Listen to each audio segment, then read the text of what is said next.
Government issued ID.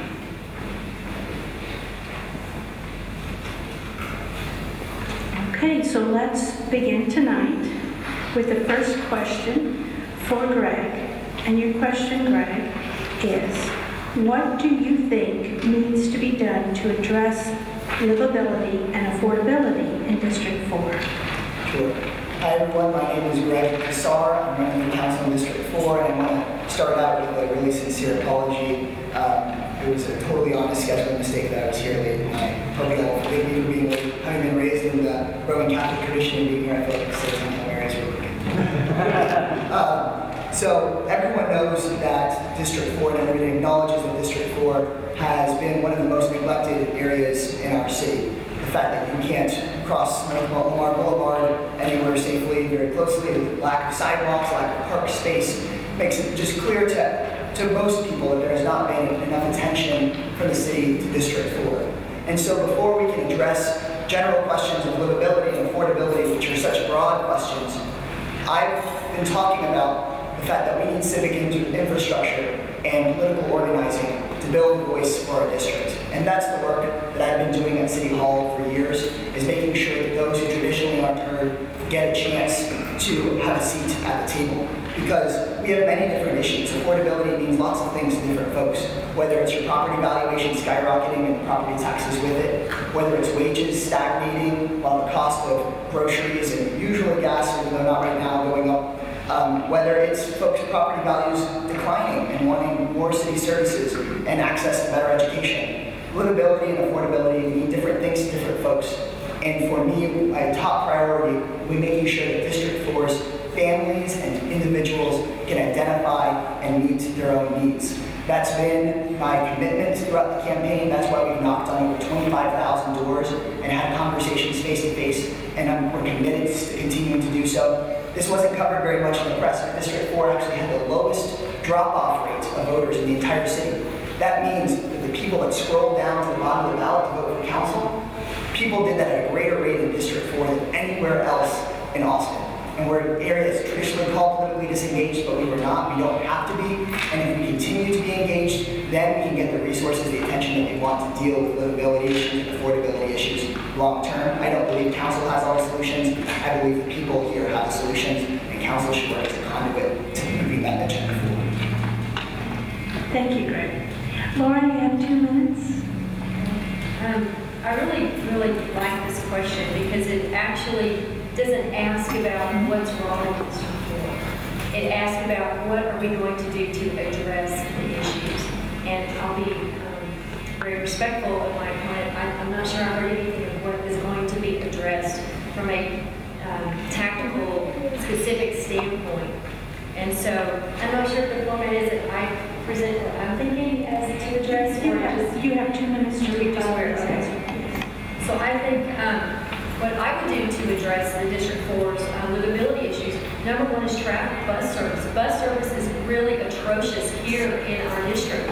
We have a clinic right here on Breaker that we have residents in NACA, South NACA, and in Georgian Acres who cannot get to our clinic without 4 bus transfers. That has to be fixed at City Hall, and that is a Capital Metro responsibility. I would love to be put on Capital Metro when I'm on the council and see if we can go from an engineering standpoint, look at what the needs are. We've asked for a healthcare study in District 4, and for the Restore, I'm on the Restore Rumble team, and we need that to understand what the limitations are, what needs to be, what routes need to be increased and increased in frequency, and so we don't have so many transfers. That's number one, that bus service needs to be fixed, period. Number 2, from an affordability standpoint, homestead exemption, 20%, City of Austin homestead exemption. What that will do will allow us it will save $3 million a year for our district. And I think that homestead exemption is a key piece of affordability and utility rate reductions, and there are ways to do that and get into that later. Am I ready? So utility fee reductions, there's ways to do that at City Hall, and my background, and I've worked in... Your button. Mine's the first minute mark. Black is out, and red is a minute. Minute or 1/4 of the time. with the torture. Thank you. So Greg, you have 1 minute to At comment. least we go 50 seconds. Okay, great. Sorry. So, That's 15 minutes. you ready? Great. I'll give you an example of what I mean by the community bringing solutions forward. I recently received a phone call, right before I got here, from a resident asking about how we would deal with the budget, because this resident had lived in Chicago previously and seen that district council members manage their own little budgets, and how we would continue being behind as a district with such a system.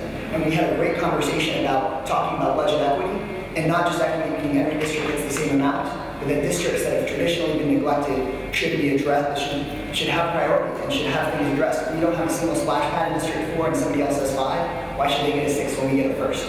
And that's what I mean about letting the community bring solutions forward and empowering the community rather than just bringing solutions, but actually bringing leadership that listens. Thank you. Okay, so I'm going to read. Laura? Okay, so Laura, your question is, in 2004, RECA and the Chamber of Commerce began Opportunity Austin, a hyper-growth plan that some say is generating too many problems with traffic, housing, and water. What do you think are the pros of Opportunity Austin? What would you say are the cons? And what do you think a city council member in District 4 should do to tackle residents' concerns? Okay, Opportunity Austin is a really interesting organization. One of the things they do is they advertise to bring people to Austin. They spend about $1 million a year advertising how great Austin is and people should move here. And there's 2 consequences of that. I guess the pros have been businesses come. And we have a lot of opportunity, a lot of jobs. The con side of this is we've gone a little too far over the edge. And with spending $1 million of our tax dollars every single year to promote more companies and more businesses and more residents to come to Austin, we're now where we are. So our growth has not been organic. It has not been word of mouth. It's incentivized. And so the problems come with that were our water issues, our traffic is a disaster, our housing prices are out the roof, and people have said it's because of demand and not, supply and demand. So if we don't have a lot of supply, we have more demand and the prices are going up. But on the back end of this, we're advertising with our own tax dollars to bring more people here. It's not organic, and it's a waste of our tax dollars. I think moving forward, we should take the foot off that development pedal and let us fix our infrastructure issues with our water, with our traffic, with our housing. We have a lack of affordable housing in Austin, and the price ranges of $220,000 or $250,000 to $180,000. We have a huge gap. This Opportunity Austin is not dealing with that. That is the white elephant in the room, and it's critical for us to deal with that housing crisis. Our median salaries in Austin is about $65,000, and you multiply that by 3, you get about $190,000. There's no homes in this city that are abundant in that price range. That's a huge problem. We've dealt with the very popular, higher-end, expensive parts of our city, but we've not dealt with that lower piece. And that's a big, big concern. So I would say stop spending $1 million a year of my tax dollars to advertise for more people to come here, and let the growth be more organic. I, like many other progressives, have been skeptical of our subsidy program for major corporations. I believe in the power of government to do good, and that means that we should incentivize things that we want and not incentivize things we're getting too much of. And as was previously stated, we are getting a lot of population growth. And so I do not see a good reason for us to give business incentives, corporate incentives, particularly for just population growth. We should be using our tools as a government to deal with our current problems, whether that is veterans that are having trouble getting work, or early education, or green energy programs, things we're not not getting enough of, but the government and our city and us as a community should subsidize and promote. However, I do think it's important to note that a large number of the businesses that are coming here are not coming here because of Opportunity Austin. There is a certain amount of growth that has been a historic trend over 100 years, and we have to focus our energy on dealing with that growth to some extent. There's advertising Austin is one thing, but another thing is just the number of people that have historically come here because of Opportunity Austin and not. So I see that some of the pros of Opportunity Austin is working with our business community closely, but cons are when that work is not closely aligned. And I worked vigorously to end the incentives to the JW Marriott, who was illegally taking over $4 million in taxpayer money when they were cheating their workers and breaking city ordinance. And I have a track record of standing up to those interests and winning, even at a city hall that was usually averse to those sorts of changes. And so I have a strong track record on ending incentives that are unfair. Laura, you have 1 minute to rebut. Yes, I just want to reiterate the idea. The city council for years has given, almost a decade now, given incentives to bring more people here, and we have an affordability issue. It just seems like a controversy there. It seems like the policies of the city council are generating our issues, of the problems that we have. And I think we should put, I'm going to reiterate this, pull the foot off the pedal of this development accelerator and let us be more organic. Let us fix our own issues. And I do not support subsidies to corporations. Companies are going to come to Austin anyway. And why give them my tax dollars to pad their profits? They're going to come here anyway. Thank you. The next question, we'll start with Greg, and the question is, District 4 is home to the Restore Runberg area, interlocking communities that many outsiders view negatively. What do you love about Restore Runberg? What specific things would you do as a city council member to work with the Restore Runberg neighborhoods and to promote the positive things in the area? So to answer this question, I want to tell just a short story about yesterday. I went up to the CVS on Lamar to grab a copy of The Statesman and ran into my friend Jose Calderon that I hadn't seen in about a year and a half.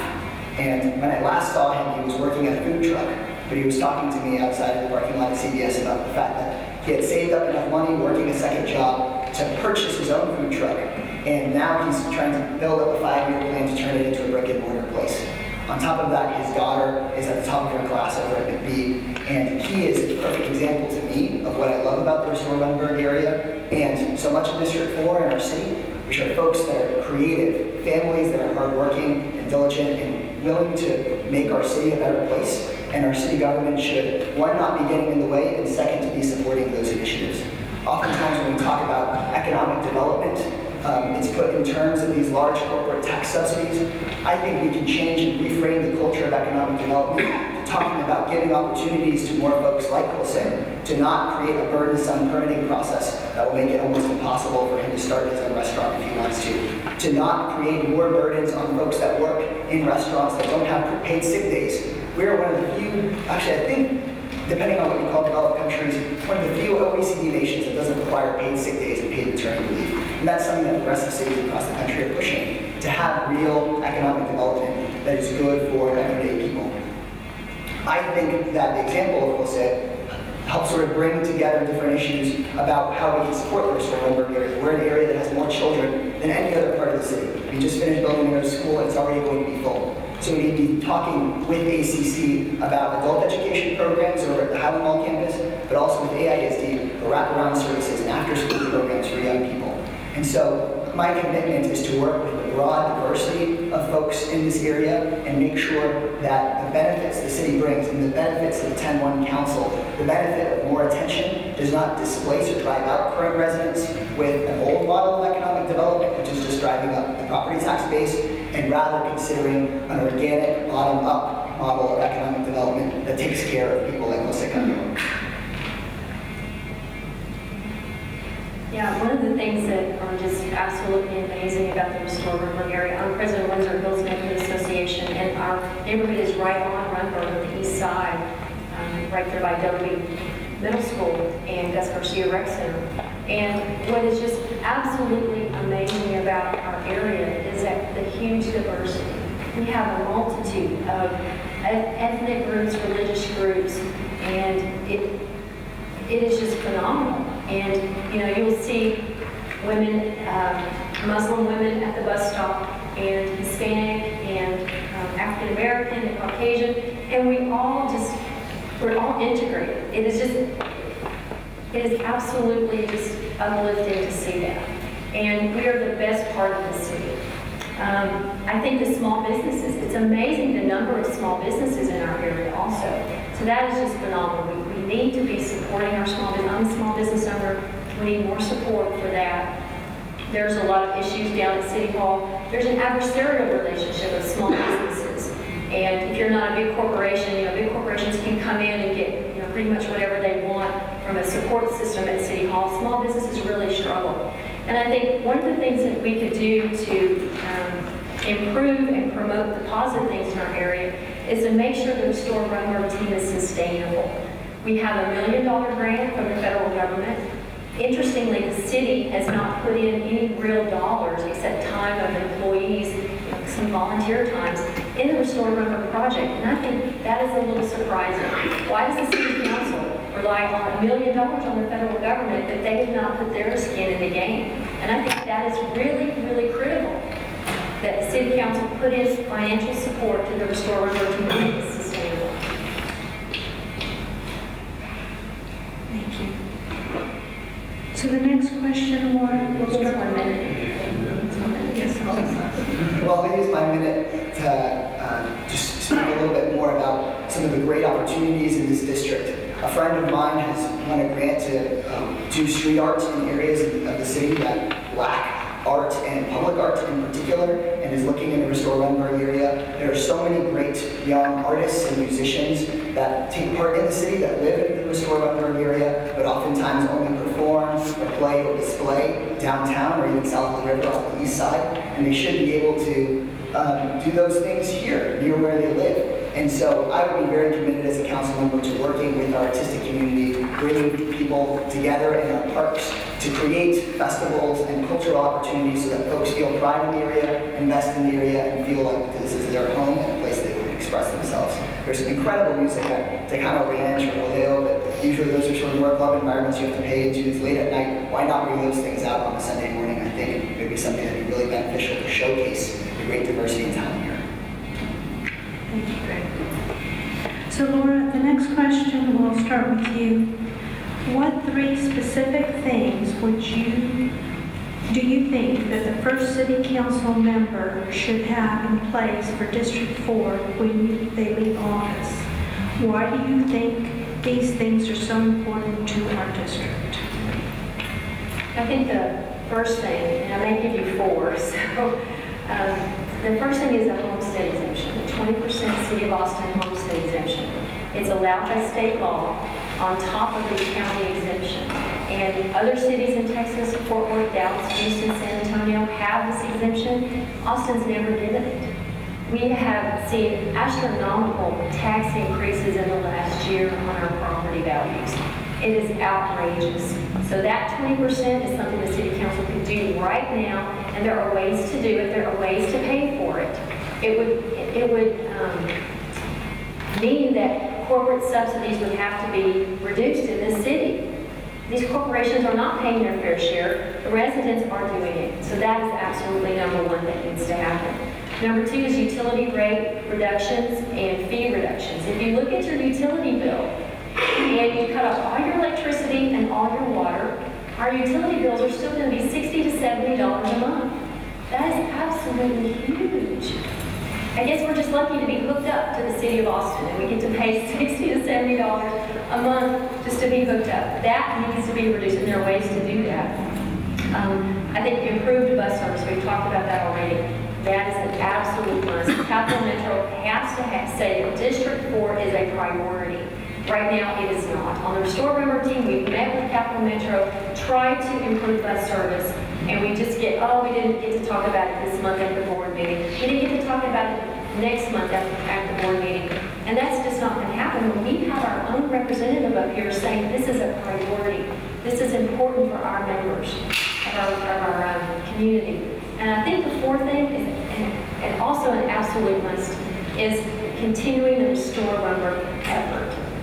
We have so much progress that's been made, so much momentum that's been made, and we don't want to let that go. We have APD, also police department, has done a huge improvements in walking beats on the Restore Rumber team, and we've implemented those. But in addition, we have neighborhoods. We have 5 or 6 neighborhoods that are engaged. We don't want to lose that connection. In each neighborhood, we've got east of 35 on Rumber, those Windsor Hills and Heritage Hills are engaged in North Acres, and then we've got NACA, Georgian Acres, North Lamar. All these neighborhoods are engaged. We don't want to lose that. So I think that is just, we have to make that sustainable. I'll do my best to name my 3 things in my last time. My first one is what I've already mentioned, which is real civic engagement, political infrastructure in the district that will last beyond any given council member's term. The second being addressing affordability with a variety of tools and laying out a culture that affordability means lots of different things to different people. And then the third, a continued focus on our most vulnerable and that coming out of District 4. So on the first, I'd like to talk a little bit about how I'm committed to having city staff with organizing experience that can bring together at meetings folks that are affected all across the Restore Rumber area and all of District 4 and across our city. Renters, working people, those that are on fixed incomes and made the city great in the first place. We should all be together in a room making plans to move our District forward, and I'm committed to doing that. As far as affordability goes, of course the utility bill is important and dedicated, and we're going to talk in the next question about reducing utility bills and property taxes. It should also be about finding ways to raise wages, and push employers to truly train their folks and keep employees on long term to build pathways into the middle class. It means that as we have large amounts of people pouring into Austin, making sure that housing can be built at prices that folks can afford near where they want to live, so that that demand does not continue to drive up property valuations at unsustainable rates, which are pushing people out of their homes. We have to talk about affordability, not about one simple solution, but about a comprehensive plan the City Council should be moving forward. And then finally, addressing the needs of our most vulnerable, we need to be talking about homelessness. Child poverty rates have doubled since the turn of the century. These are issues that the whole city needs to be talking about, but the discussion is being driven by District 4's council member, and we should not leave anybody behind just because they usually don't vote, or they can't vote, or they're too young to vote or to participate. It's our responsibility to continue being a progressive, forward-thinking city that's talking about the needs of everyone.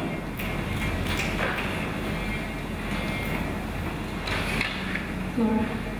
Oh, sorry. Yeah, let's forget the word. Yeah, so I just want to say that there are so many things we can do as city council members, and you have to have focus because we can't boil the ocean. There's so many things you can do in a day, so many things you can do in a 4-year term, and I think a council member needs to prioritize those things from day one. And I've just given you our 4, what those 4 things are from day one. Now there'll be other things that come into play, as they do, different zoning issues, etc. I think zoning is something that is really critical in District 4. There's so much gentrification that's gone on in East Austin, and I'll say this, District 4 is next on deck. We are very close to downtown, and that is something that I want to really focus on as a council member, is to protect District 4 from gentrification. And it's not, I'm fine with just wonderful, organic development in our district, but to change the zoning and up-zone so that properties can have multi-family, multi-expensive condo projects. For example, on Desal Road, which is one of the proposed areas, and it's against our neighborhood plan, but it is on deck. And so we have to be very cautious with District 4 because gentrification is on its way. Thank you. So the next 2 questions are questions that we gathered from the candidates themselves for their opponent. So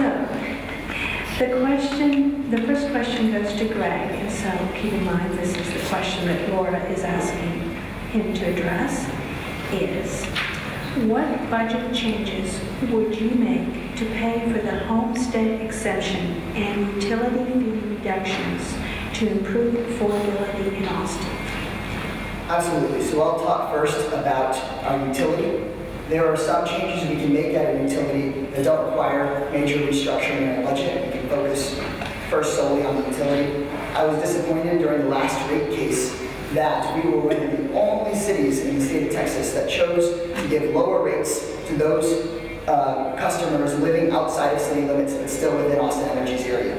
These are oftentimes more affluent suburbs where people are using their AC even more, putting more strains on our energy, but are paying for energy at lower rates than more working class urban customers. And so in our next rate case, I'm dedicated to working with Austin Energy before the rate case comes up so that we can have equity for our rates.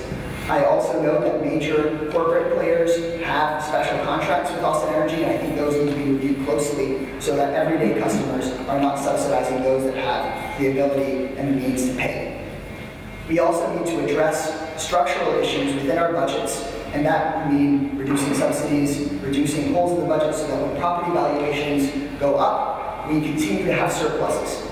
And I'm committed to the conversation with those surpluses, whether they should go to reducing property taxes or reducing utility rates, or whether they should go to paying for some other city service.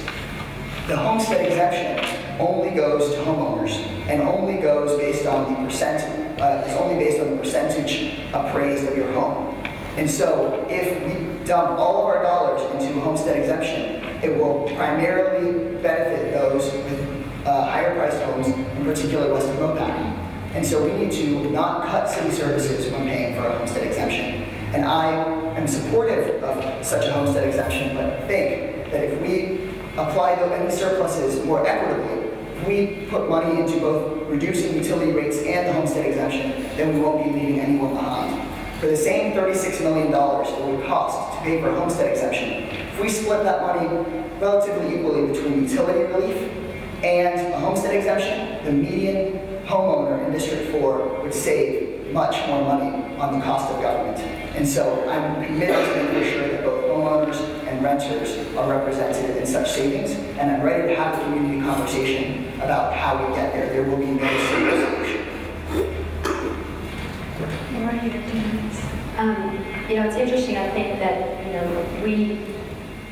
we talk about the homestead exemption and doing a partial exemption when right now Austin Energy was giving $20 million a year away and free hookups. Our homestead exemption would be about $36 million.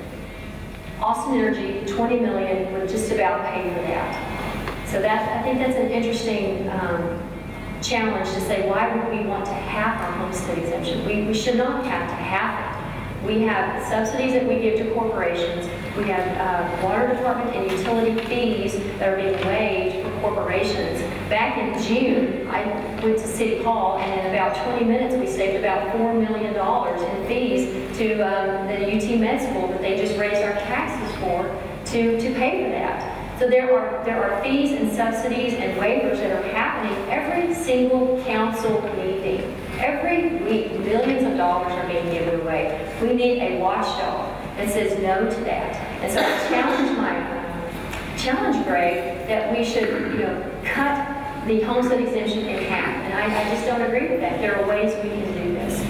And with regard to subsidies, this is one thing that is very distinct between my opponent and myself, is that I've never supported subsidies to any corporations here in this town, and my opponent has supported them. For Apple, he supported the $8.5 million subsidy, and there's reasons why he supported it with regard to wages. But my question would be to him, how much of that $9 million went to workers, and how much of it went in the pockets of Apple? Those are the hard budget finance questions that need to be asked, because there are ways to give workers that same type of benefit in different ways. And we don't have to give 90% of that $9 million, or however much it was. I wasn't on the council at the time, and I didn't get to ask the question of why are we giving the subsidy, and how much of it is going in the pockets of these corporations, and how much is actually getting to the workers. So I do not support subsidies, never have. I'm glad to hear my opponent is considering not supporting them going forward. Thank you, Ron. So the next question, yes. Thank you. To clarify the record, I was an advocate at Workers' Defense Project, and I did not sign up to support the Apple subsidy deal. Rather, the New York Times covered my work along with Workers' Defense Project's work, that when the Apple deal had a unanimous vote from the City Council oncoming, that we still managed to bring residents, in particular residents of Districts 1 and 4, together to talk with Apple executives about not just paying tech workers well, but paying the workers that would build their million-square-foot facility and maintain that facility well. And so even though it went forward on a 6-0 vote from the City Council, and even though it was something that we were not able to stop because you need a majority of votes to stop it, we were able to make sure that that deal moving forward was better. And that is something that I'm committed to continuing to do, is to be pragmatic, not just say no, and realize that if there are some things you can change and some things you cannot. I am not a fan of corporate subsidies, and I have a track record of standing up to the Chamber of Commerce and other special interest groups in the face of opposition to make corporate subsidies be accountable to people, and that's the record I have. Thank you. So the next question will be for Laura, and this is the question that Greg submitted. Affordability is not just about the cost of living, but also about local wages. Many District 4 residents live in poverty, even though they work full-time jobs. Do you support raising the minimum wage for City of Boston employees, contract employees, and private workforce employees when legally possible? So the short answer is yes, I'm interested in looking at it. There's a bigger question, though, is how does it affect our budget? And I think that's the real critical piece. There's a resolution that the City Council passed back in, I think it was October, and they asked for a study to come back and give us ask the city manager's office to come back and give us an impact study of what this is going to do to our budget. And so I cannot make a decision or support something without seeing the information, without seeing the data. So I'd like to see what that data looks like. What does that impact on our budget? Do we have to cut something to do it? Is it going to cost us our homestead exemption? Is it going to cost us utility fees? What's it going to cost us? So I think that's a bigger, it's a good question. With this living wage for the City of Boston employees, contract employees, and private workforce employees, but we got to see the numbers. And I want to go back a little bit to what Greg said, and this is another distinction between myself and Greg. And you can go, don't believe what I'm saying up here. Go look on our website. We have a link to the Apple testimony that my opponent gave, where he supported the Apple subsidy, $8.6 million, and it's there. It takes a little time to go click through here, click through that. So this is a big issue that I'm seeing in this race, is honesty, and with regard to what the actual information is. So I challenge you, please, and ask you to go look. But my opponent did support 100% that subsidy. He's got testimony on it. So back to the minimum wage thing. I'd like to see the data. I'd like to see the numbers. So with regard to employee pay, many folks have known me as a worker advocate, but I am going to be, if honored enough to be elected, transitioning to a policy-making role. And so I think our workforce as being important, but we are responsible as taxpayers first. But being responsible to taxpayers to me means, number one, paying a salary that's competitive enough that we have and retain and attract outstanding staff, but do not pay outside of what the market demands. Second, to me though, it also means not paying workers so little that they have to rely on social services that also cost taxpayer money. And we have folks that clean the Austin Energy buildings that do not have health insurance that work for our contractors. And that is not acceptable to me as an employer, especially an employer with such a large budget that obviously can do so. But I don't think it goes right by our taxpayers either.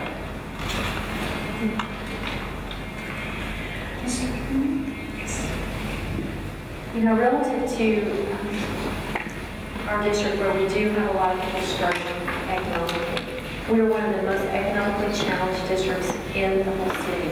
Our median family income is $36,000 a year. That is a problem. That is it's very challenging for families to make ends meet. There's no question about it. I think the answer is education. I think we have to do educational programs to help people where they, and I know Greg supports this, programs to improve their earning capability. In our neighborhood in Windsor Hills, I'm the president of Windsor Hills, and we started a newsletter. We have kids, high school students at Reagan High School who get accepted to college and ACC and trade schools. They cannot go because they don't have the money for it. I would love to see a scholarship program instead of just giving someone the wage increase, depending on what the budget information looks like, but work on scholarship programs to improve their earning capability. This is the way out of poverty, it's education. And I'm a huge supporter of those scholarships and getting kids out. And we've given 2 scholarships to 2 students in our neighborhood. Thank you. So to conclude tonight's meeting, we would like to offer each candidate 3 minutes for a final statement. We'll start with Greg.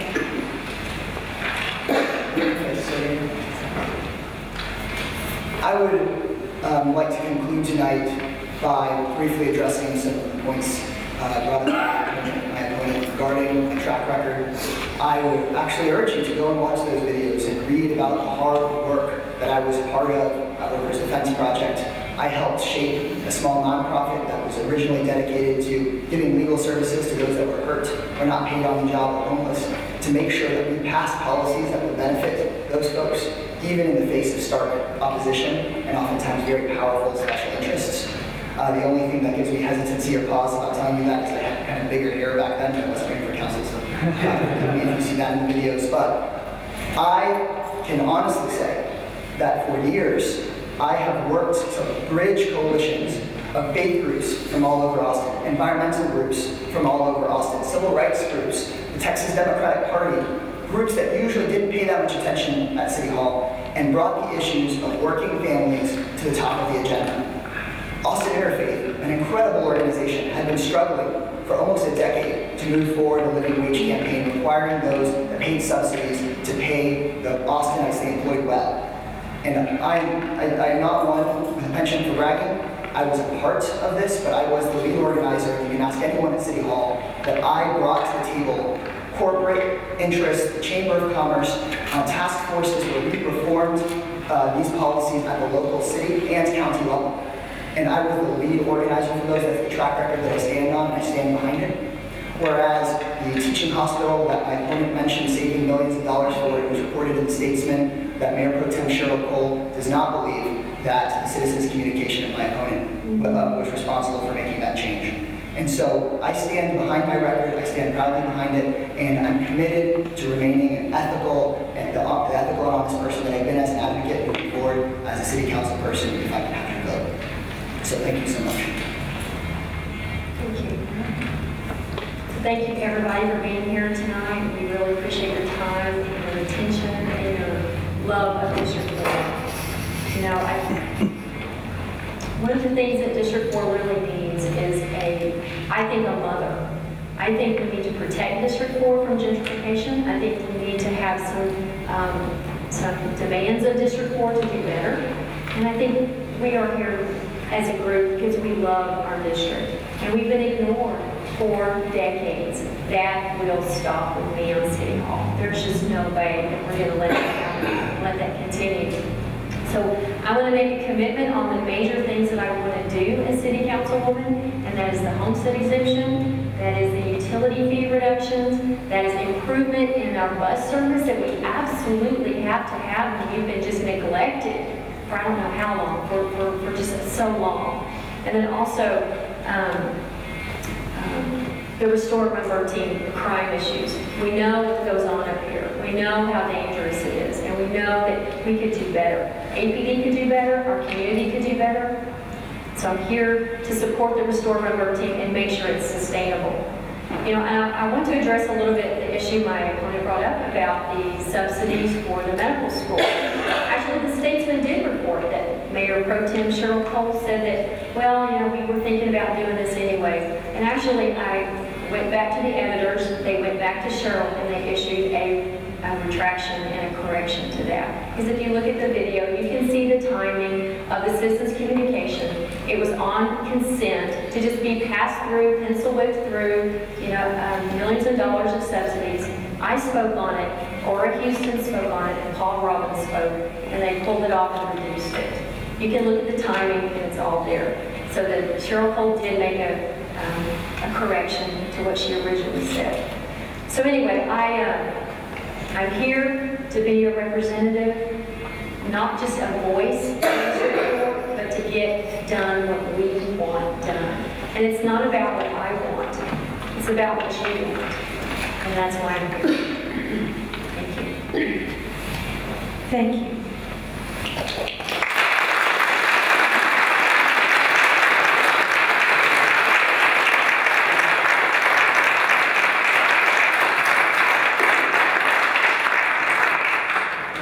To conclude tonight, I'd like to thank Father Matt and the parishioners of St. John's for hosting us in this lovely sanctuary.